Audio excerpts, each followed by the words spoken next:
Now that you've been introduced to what it is that editors are looking for in commentaries, it's really useful to attentively read the work of others. Here's a piece I had published in the Ottawa Citizen recently. I was lucky that my subject lent itself to a strong visual, and also that the editor had room for not just one pull quote, but two. In addition, she gave the headline a subhead that was descriptive and helpful. But you can't always count on those options being available to the editor of your piece. And so let's unpack the things that I did have control over. First up, you can tell what my thesis was from the headline. I didn't write the headline, and frankly, you won't have the opportunity to write your headline either, even if it's published. You can submit a headline, but the chances are the editor is going to come up with his or her own that fits the available space. But if you've done a really good job of making your thesis and your argument clear, the editor will actually write a headline that encapsulates that thesis, as she did in this case. What strategy did I choose for my lead? I shamelessly exploited the celebrity quotient and told a story that included two A-list Hollywood stars, Hugh Jackman and Sandra Bullock. And I described specifically and contrasted their behavior at the Toronto International Film Festival a couple of years ago.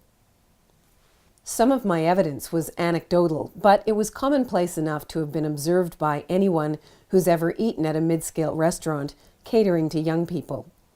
I also cited my personal experience waiting tables, and I referenced restaurant reviewers Yelp and Zagat to bolster my contention that female servers' footwear is not what patrons are paying for when they eat out.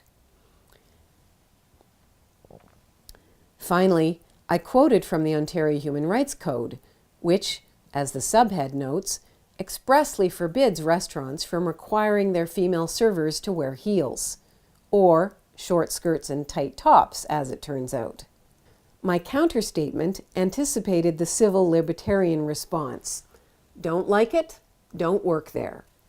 But I pointed out the injustice inherent in such a stance. As for a newshook, I didn't really have a strong or obvious one, but because I submitted the op-ed during the lead up to Christmas, I tied it to the celebrating that people do in restaurants.